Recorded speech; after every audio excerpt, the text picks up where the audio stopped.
guys, how's it going? Welcome back. Well, it is time to say goodbye to Indigo. She was a very nice computer while she ran. I got that for 60 bucks on our Quebec-Ottawa trip that me and my buddy James and my wife did. We each got, from the outside they look identical. Mine's the 400 megahertz model, his is the 450. He's got the DVD in his. I had just a regular CD. Anyways, there was other specification differences between the two. He actually paid $10 less, but we both ended up with blown speakers, so we ordered new speakers. And I got mine installed, and then I went and installed his the other night. So his machine is running just fine. But mine has developed, what do you call it? Red screen of death, pink eye. Yeah, one or more of the color guns went down, which means resolder time. Well, unfortunately, there's no way to remove the back blue covering, translucent covering, without shattering more and more of this bezel. It's so brittle. I'm surprised the tube is actually hanging on there. Because the more I tried to pry and get the cover off, which is this area here, all to get at the back of the tube, so I could pop the unit off, pop off the cover and resolder it and fix it.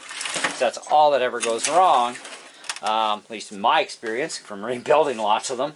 I can't get at this one. The original tray load ones are easier to get at, but this one, no. The Emacs are a walk in the park. Oh, I love the Emacs for working on them. They're so nice. So anyways, I've stripped out the speakers I just put in there that are new. Stripped out the CD, obviously, the motherboard, the RAM, the hard drive, etc. Those parts I can at least sell separately and actually make a profit on them. Because I researched prices and stuff on all the individual parts, and it's like, well, I can actually make more on the parts than the whole machine. So, and the machine is technically dead because there's no way of getting that translucent cover off without shattering the rest of the inside bezel that holds the tube in place. So I won't be able to do a review at this time, other than to tell you that when these things are when they were new, and as long as they stayed running, they were great machines for the year. You know, but you're talking over 20 years of age in this thing, and yeah, the brittle part seems to be the main bezeling that holds your tube in place, and it's very brittle.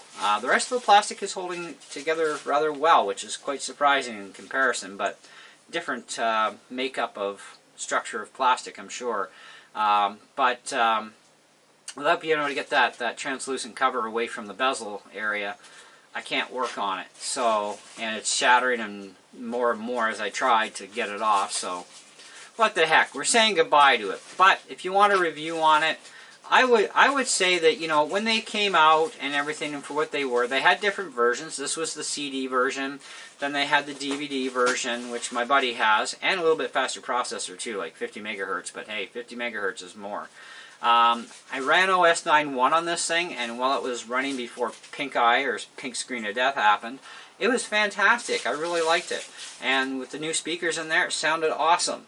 But not anymore. So we stripped it, we gutted it. It's going to the recycle today because there's no other usable parts in there for anything.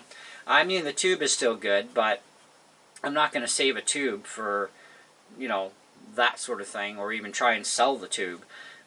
So just get rid of the rest. But anyways, if I was to say a star rating, I would say that if it's in great shape and it's running fine, I would probably put this thing at, you know, a solid 4 out of 5. It loses a little bit because it's not perfect, and Apple really sucked back then when it came to the Imac line of this style, including the original tray load, because without proper cooling in there, these things run super hot, and they did break down a lot with power supply issues mostly.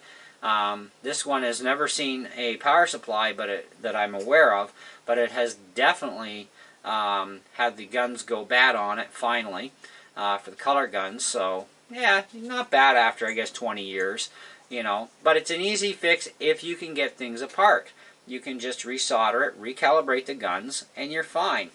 At least 99% of the time, if you caught it in time. So mine had just started, so I was good, but unfortunately, without being able to get at that part properly, can't fix it.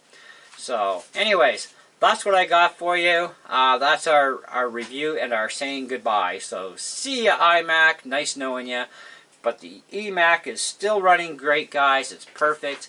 And at least it's real simple to work on if anything does happen. And it has cooling in it. Something that Apple did right. Anyways, see ya.